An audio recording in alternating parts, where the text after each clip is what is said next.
Yu-Gi-Oh! Is a trading card game. With so many decks to choose from, players have lots of choices. From structure decks to constructing your own decks, players try to take their deck to the top. With so many options, how do you decide?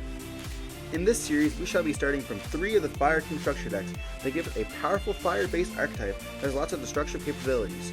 With a sole budget of $15 a week, we shall be showing players that it's possible to build a competitive deck to stand up at the top of the meta events.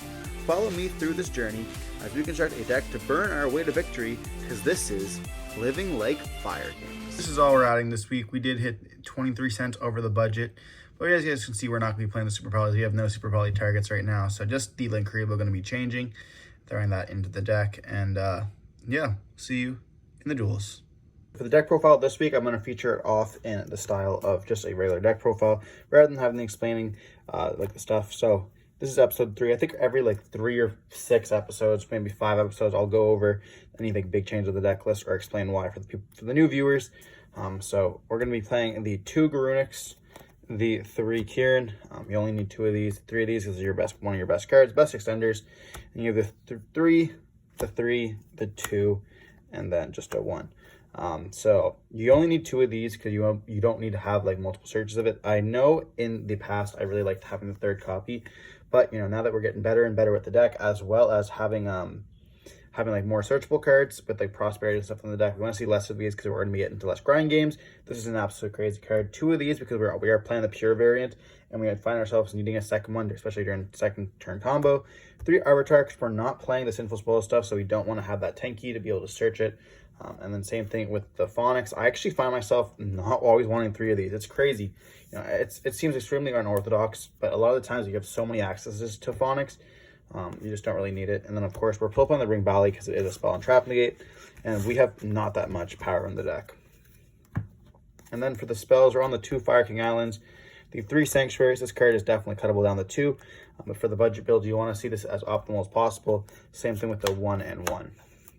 Circle is actually crazy. I don't know how I wasn't playing this in the start. Then for our Dogmatic package, we're still playing the Fleur-de-Lis and the Dogmatic Maximus, as well as the Ecclesia, and then the triple Nadir Servant, and then the 1 Punishment. So I want to talk about this a little bit. This is very standard, this package. I actually think that this should be mandatory in the deck. But these 2 cards are the 40th and the 41st card. I used to be Prosperity, but I'm actually now deciding to cut these out in the next build of like what we're planning to do. We might turn this into the Tri-Brigade build. So let me know in the comment section down below if you guys want me to swap over to the Tri-Brigade build in this budget series. But for now, like these are my next 2 cards to cut. So I'm really deciding what I want, what else I want to play for it. So let me know in the comment section down below what else I should play for it as well. But I really don't know. I don't want to be able to search these. I know this can make the Dweller, which I have done in the past, but I just don't find it that good right now, especially like it's just not really needed and kind of helps brick the deck. Then for our hand traps, we're on the 3 Ash, 3 Droll, 3 Imperm. Very standard. We have 9 cards in. We really like it. I really am liking the nib in the side as well, so I definitely won't be changing that anytime soon unless the meta changes, which is a very possibility. And then for our consistency cards, we are playing the 2 Prosperities, the 1 for 1, and the 1 Paul by the Grave. Nobody's playing this card, and it's actually extremely underrated, which I don't understand. Looking around deck profiles, I don't see the 1 for 1 at all, which is really crazy. Because it also comes with Ash, which is also like nice. Obviously not Ash Blossom, but the Snake Eyes Ash. So definitely is a cool one. And then Call by the Grave is Call by the Grave. We don't need more than 2 Prosperities. So I definitely think that this should be a 2 of, and will be a 2 of for the next little bit. Now for the extra deck, we're so close to having a full extra deck. So we have triple Onslaught, our Garuniks guy. Only actually need to play 2 of these. I'm going to show you guys what like the mandatory stuff is. 1 Coach King, 1 Ding, and 1 Dweller. This is going to be eventually cut, but it's our time card. We want to replace this for a Zeus. Then for the links, we have Heat Soul, Sunlight Wolf, Hita, and Link Rebo, which is nice. Nothing really here would change. Then for these fusions, we have Elentis, Grua, Titaniclad, and then the Shurag. These 2 are the last 2 cards that we have to swap out for our deck. This is the 15th slot, and then of course the next one would be the Entis. So we have 4 cards that we're changing. I really want to put in a Zeus and some other stuff, maybe the Whale as well. You know, Zeus and the Whale. And then there's like a bunch of other slots that we can play as well. Like depending on what build we end up changing to, we could also go for like a copy of Avermax. or even like bumping this up once again and then playing a copy of like Revolt, and then the Bear Brum could also be another option, which is also what I'm exploring into, because you do like load up your grave with Fire Kings, and which can just go into the Omen whenever you need to, which is a nice little banish, as well as like Kieran can trigger the banish as well, which is very cool. And then, of course, for our side deck, we're still playing the One Ring Volley. This is for like those Sky Striker matches or like Labyrinth and stuff like that. The 3 nibs, because you're not playing them in the main, you're playing them in the side. Then we have our going first options. We have also our going second options here, the 2 Doggerins, and then the 3 Alphas. I'm really liking Alpha. I think Alpha is really amazing. And then, of course, the 2 Skyburns and then the 1 Herald of the Abyss. Not much can be changed in this. I know that I will be putting in the 3 copies of Super Poly soon. Of course, you know, it is playable, but we don't really want to be sending our Garua.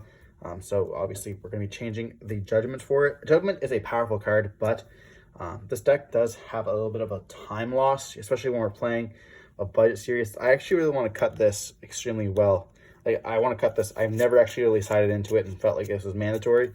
So I definitely want to be like taking it out, because I find a lot of times we end up winning game 1 and then we just don't want to go first. And that's it for the main deck.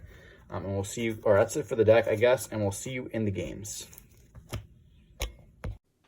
Diving into the gameplay here, this is going to be starting at match number 2 here. We're playing against another Fire King deck.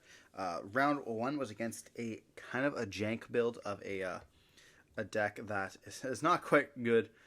So I guess shout out to that guy. But, you know, I decided I'm not going to feature every single match that we end up doing. You know, we have 4-round tournaments. The video would be like 2 hours long. Nobody wants to see this. I'm not even sure that most people even watch through it the whole video, regardless. So I just want to be featuring off some of the good matches there, or matches that are, I guess, interesting.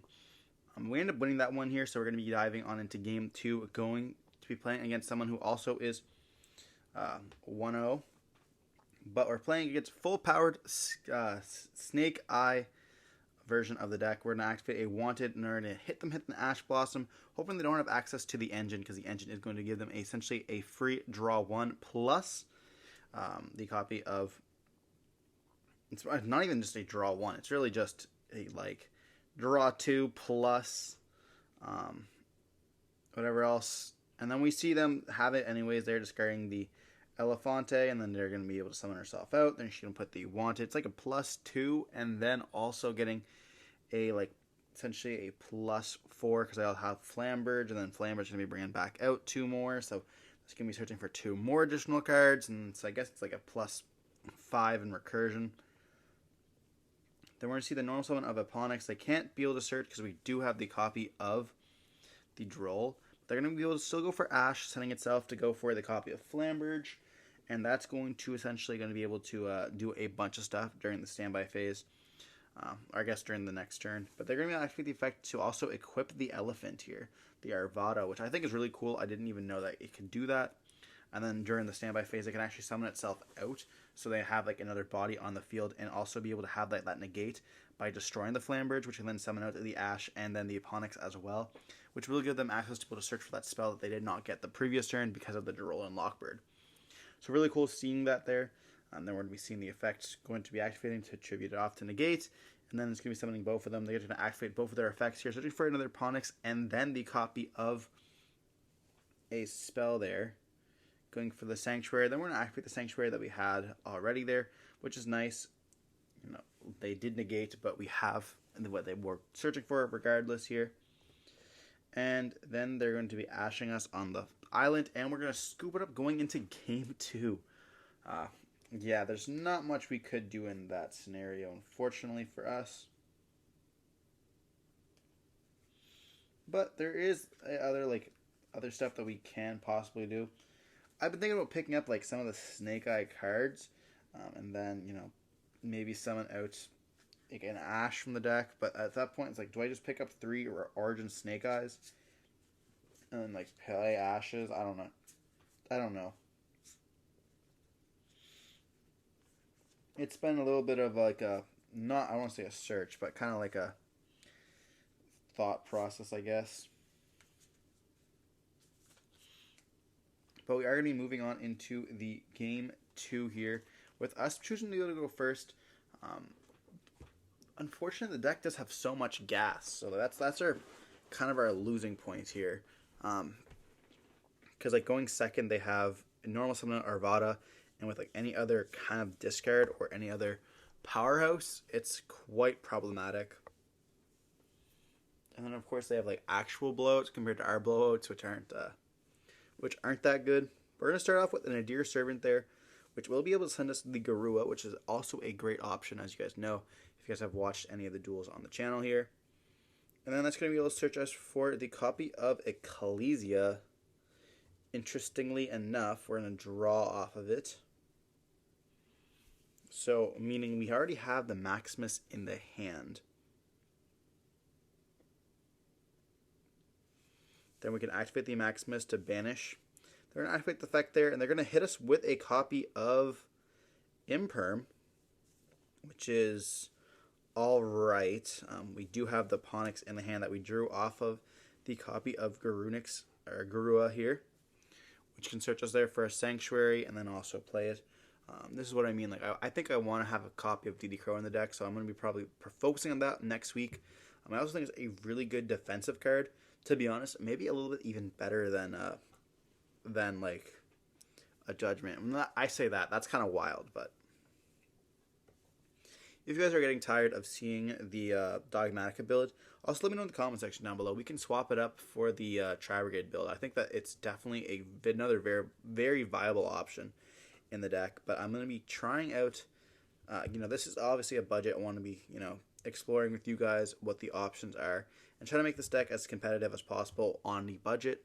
$15 a week is just not that much, unfortunately, so it will take us a little bit of time to build up with the Tri-Brigade build. And the Dogmatic package essentially is already done, where you have to optimize it a little bit more and more with like hand traps or other cards as well. But other than that, like the power is the power of the deck, which is kind of unfortunate, especially when you look at like thrusts and all that are high powered. But like our next, if we want to stay with the Dogmatica, the next option could be like Fenrir's, I suppose. But we're going to be seeing the past turn on this with the Garunix on the field, and then we're going to be destroying with the Tenki. Oh, they're going to start off by activating the Tenki. We're going to be destroying it with the copy of Skyburn, and then we're going to be summoning out the copy of the Phonix in the hand, which is then also going to be able to search for a copy of Skyburn once again, so for the follow-up. And then, we also have the Garunix in the graveyard still, which is nice. But then they're going to be activating their Sanctuary, which can then place the Sky Island onto the field here. Or I guess we're just thinking if we want to Kieran.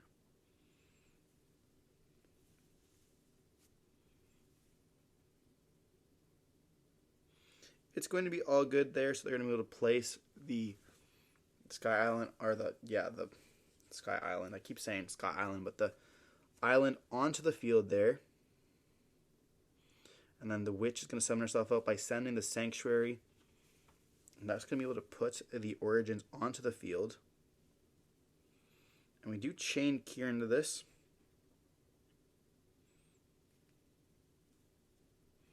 Destroying a copy of Arvada here.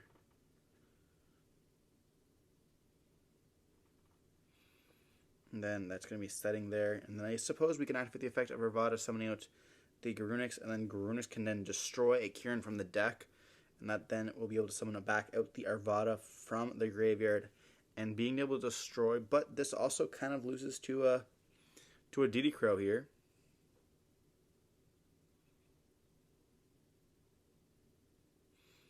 We could have kept, I suppose we could have kept the Arvada in the hand, and then destroyed the Ponix, summon out Garua, and then Garua active effect destroy Kieran. Kieran summon out the Arvada from the hand, and therefore would have no chance of getting DD Crowed. And we end up popping the field spell here because they don't have the Sanctuary to protect, which can then, which will then destroy the Witch, I should say. And then we try to want it there, but realize we cannot. And then we pick up the wanted and read it. But they are quite low on cards here. They have Origins and then one other card. But they end up scooping it up here, which is quite good for us. We had another Kieran in the hand as well. But yeah, we had definitely lots of options. We had a Monster Negate on the field. when we do pop off, we do go well. But unfortunately, the deck is not that good going second, which is kind of the problem. Or if it doesn't get interrupted, or if you don't even see the Dogmatica package, it's kind of unfortunate. But definitely requires some more tinkering with the deck. If you guys have any ideas, let me know in the comment section down below as well. We are going to be seeing us dive on into game 3 here, which they definitely have the advantage of, having those power cards.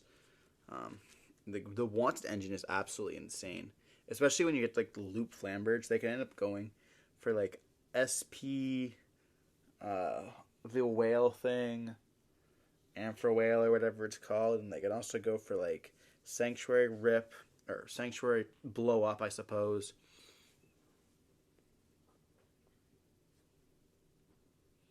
But there's lots of stuff that we can still do and still upgrade.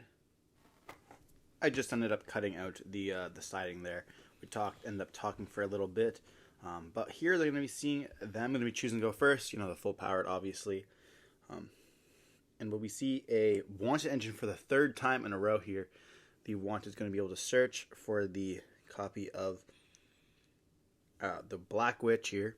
And I don't believe we opened up any hand traps. I think we have a little bit of our going second cards, like the King of Alpha Mythical Beasts here. But we're going to be seeing them activate the effect, send the Garunix. I keep saying Garunix, but I meant to say Ponix.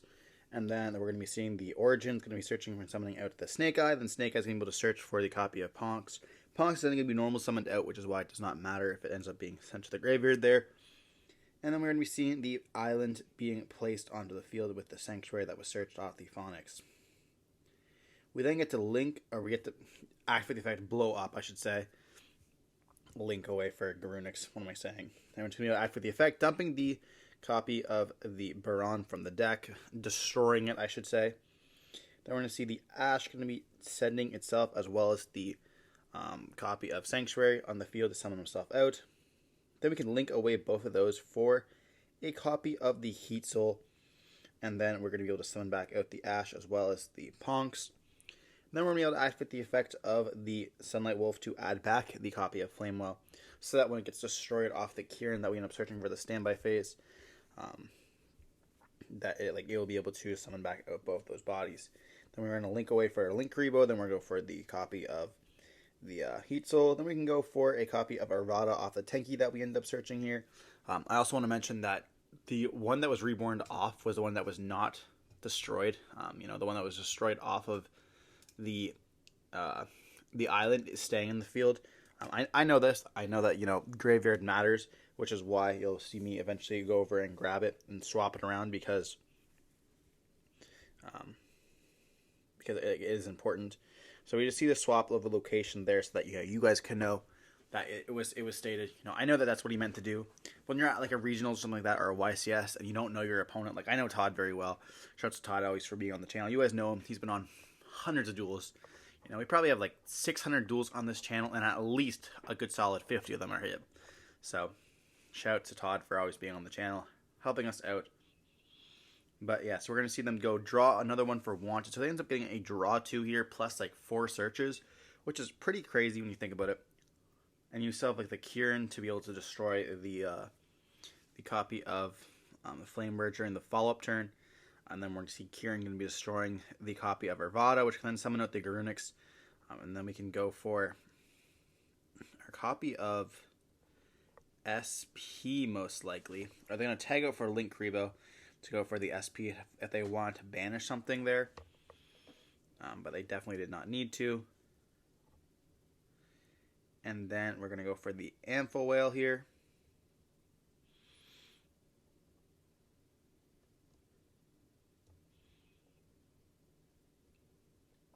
And then standby phase, Ponx is going to add back. And then Bronx will search for the second copy of the Kieran here. And this is like the ultimate combo if you guys want to know about any of the stuff there. I'm not playing the Ampho Whale in my build just yet. I know when Prominent Princess comes out, that card's going to be absolutely nutty. Definitely a playable card. So pick up your copies now if you haven't. But then we're going to be seeing the copy of the Alpha Mythical Beast being summoned, which is quite nice. It does deal with the SP on the field. it's just problematic. Like, you're going to go battle phase, attack into the SP, and then it's just like, okay, we can then activate the effective alpha, bounce back the whale. If they don't have like a chain, they do have the chain of like Kieran here, which can destroy the whale, and then they can summon back with the heat soul. But we're not getting it to destroy the flame whale, which is really nice for us at least. And it still bounces back because it doesn't really target.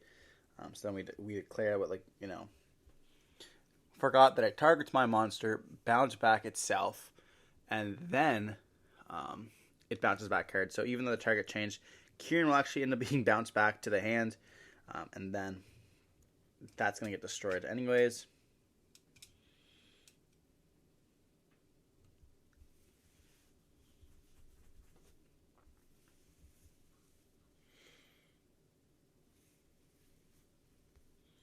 And then we're going to see that effect summon him back out. And then we also get the effect of the Garunix.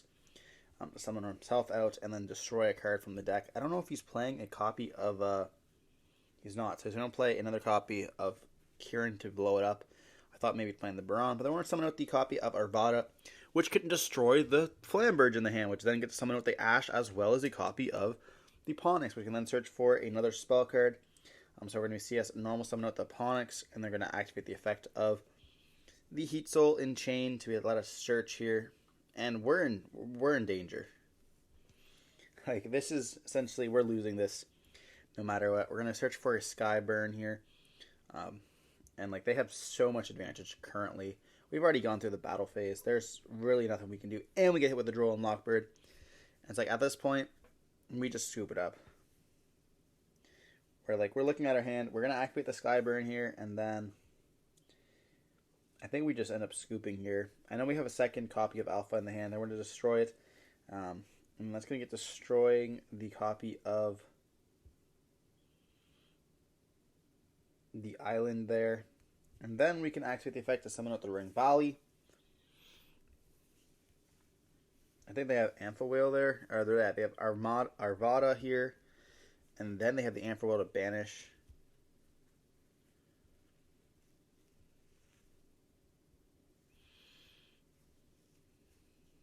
Like, we're doing stuff. It's just not enough. Then we're going to see the Amphiwhale going to be destroying the copy of the Rangbali here, summoning out, and then Arvada is going to summon out the copy of the Baron, which is going to be destroyed during the end phase. So let's get another search during the standby, and yeah. At this point, they're going to search for another copy of Kieran, and search for a Circle here, because they added back the Ponks. Or they have another Kieran in hand. I don't even know. But no matter what, they're winning here. They're going to activate another copy of Tenki, which can then search them for another copy of Arvada. And I don't even understand why other builds are not playing only. They're only playing like one Arvada. What I think is that's absolutely wrong. We're seeing the Kieran going to be destroying the copy of the Flamberge, and then we're going to see the Flamberge as well as the Runix summon himself out, and then we just scoop it up. Realizing we have two islands in the hand as well, so we're going to be seeing them end up taking the game 3 here.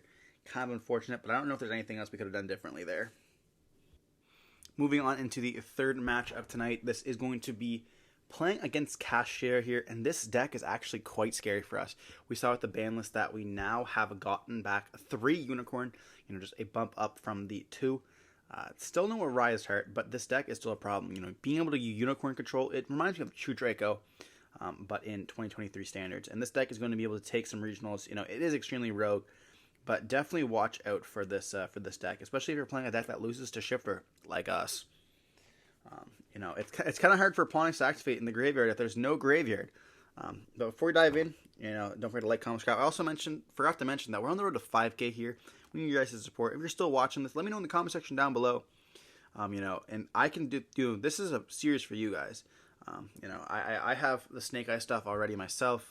I just wanted to be able to play on budget, and I do enjoy the challenge as well. It's also extremely fun to take a deck that is, not super powered every time the locals and see what we can do. It's like an always uphill battle, which is always fun as well. But we're on the road to 5K. We're going to do a big giveaway for a Team Solemn Circus map, the one you guys actually see being used right now by myself. So huge shout out to that for Pyramid Gaming, amazing company. And then we're going to be seeing us go for the island here. We had to go first. We get hit with an Ash Blossom, which is fine. But we already have the Sanctuary, which is really nice. Then we're going to go for the Baron line, destroy, destroy. And then we also have the Kieran in the hand for the follow-up. Then we get to add back the Ponyx. And then we get to add anything we want off the Baron, which is huge. And they get to Ash it once again. But it's fine because we have the copy of Kieran already. So we don't necessarily need that to resolve. We're going to see the copy of Race Off being activated. Let him search for any of the cash monsters is quite good here. And them searching for a Fenrir says a lot about the hand. It says that they either have another Birth in the hand, or they have a copy of Birth in the hand, or that they have a copy of Theosis. We end up trolling them on this, and they're going to activate the Theosis, and then we're going to chain the Kieran, destroying the Ponks to summon itself out. And then we'll see them summon out the Unicorn. They will be able to chain link one priority here. So we essentially get to do, okay, well, what do you want to activate? They're going to attempt to activate the Fenrir here, targeting the copy of Garunix to be banishing it. We get the chain link to the Sanctuary here to just overlay and go for the blow up. And they're actually choosing to banish the island face down, which is probably a nice hit, especially knowing that we are going to be able to chain link to the copy of Sanctuary.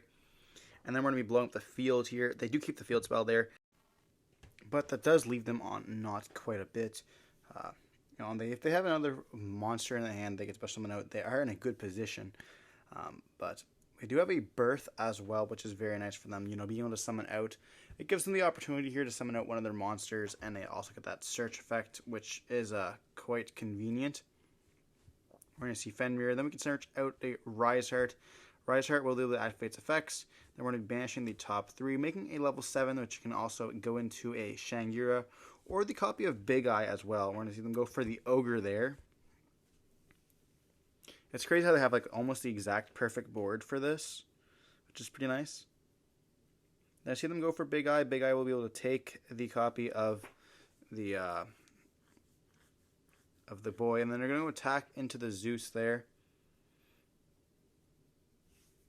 I guess they're going to think if they want to activate the effect prior to pop the field spell, which they should have done before they attacked, to be honest. But Sanctuary doesn't really need to be taken off the field. It doesn't do very much at all, to be honest. But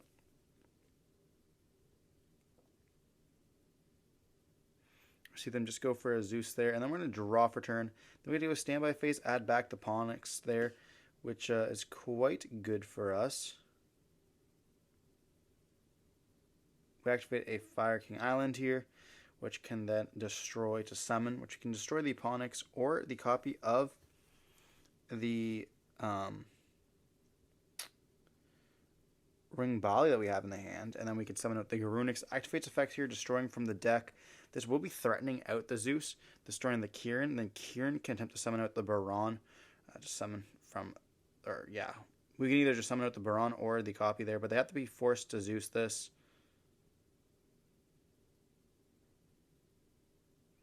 And then everything goes, and essentially at this point we end up taking the game because now we have Kieran to summon.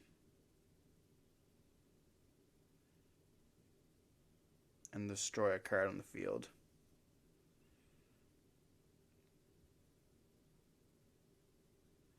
So we can summon out the Baron and then destroy the Zeus. And then the Fire King Island will be activating its effects, destroying. We do forget about the Fire King Island here, but it destroys the copy of the Baron here because this was sent to the graveyard. I believe it does activate if it's just sent to the graveyard, right? If not, we kind of misplayed there. If this card's into the graveyard or banished, yeah. So then we're going to be able to summon out the copy of the Ponyx to add the Sky King Burn. They are on one card now, so there's not really any card that does save them out of this. And we get to search during the standby phase here with the Baron as well, which we're going to be activating its effects because we're able to search for a copy of Kieran here. We have both Garunixes in the graveyard, so we are in an amazing spot. in a grind game like this.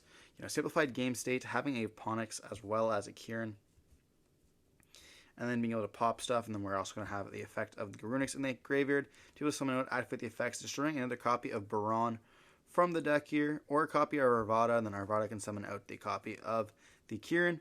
And just in a state like this, we end up essentially having just enough to be able to storm the board and just go for game very easily. Especially if we were playing multiple copies of the Sky King Island. Then we're going to see the Kieran get to summon itself out. Then we're going to activate the Kieran effect here. And then also having the Garunix. And they're just going to scoop it up there, rather than there's going to be, 3 bodies of 24 or higher hitting the board there. It's also interesting that Garunix doesn't have the restriction if you don't control a Garunix. So, if it summoned itself out the previous turn and another card destroys, it can summon out another copy from the graveyard, which is very nice. We end up taking game 1 with a kind of a bit of a control. Kind of nice that we end up going first and he's able to pop those Kashtira cards, because those cards are quite problematic. It's amazing that just one copy of one of the Fenrirs does. Even Unicorn gets you a birth, or gets you the copy of when you think about it, Unicorn is probably significantly better than, of course, the copy of Fenrir. But Unicorn getting a copy of the birth, or the copy of Theosis, and Theosis summoning out a Fenrir from the deck, Fenrir being able to search, and then having a bunch of stuff. The spells are truly insane with the deck.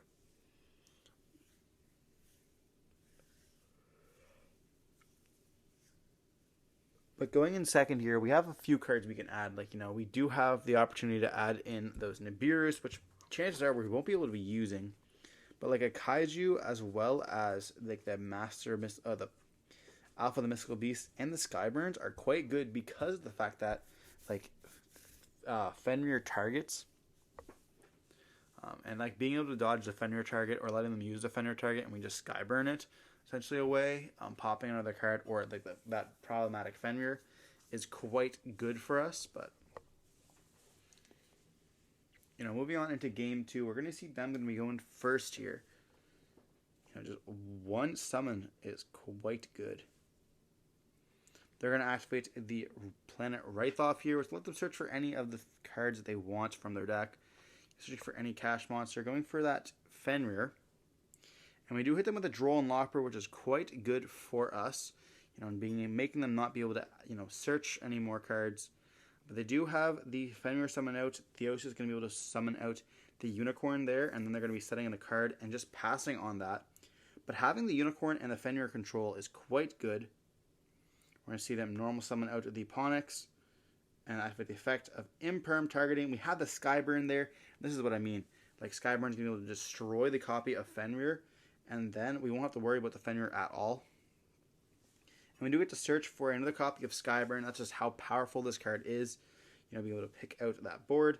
And they're going to look into the extra deck, and then end up ripping the one card that they end up saying us to use the previous turn. And then we also have the copy of Grunix in the hand here. This is huge for us. Going to be able to summon itself out and then activate the effect to destroy a copy of Baron, or even Kieran here. Going for the Baron there, which will let us search for the Kieran during the standby phase. And then we can actually activate the Sanctuary to place the Fire King. And do we have an additional... They're going to activate the effect, and they get hit with Ash Blossom there. Leaving them on one card left in hand. And we're going to be able to destroy the Unicorn with the copy of Garunix there. So leaving them on one card, and that's just going to be it. Plus their top deck, of course. We're going to see a set card. And passing turn on this, they end up drawing. We have Baron as well as the Ponix to add back the Kieran and the copy of Ponix. We have the Fire Sky Burn, or whatever it's called, as well, which can get rid of multiple cards if needed. We do see the Ogre being summoned here. And do we just pop this right away? Is the question. We are going to be popping it. That's insane to me. We have another copy of Garunix here. That's crazy. Okay, so Greens can summon itself out. They weren't activate the effect to set or just destroy. Probably another copy of Baron here. Another copy of Baron. Yeah, that makes sense. It's going to let us search continuously here.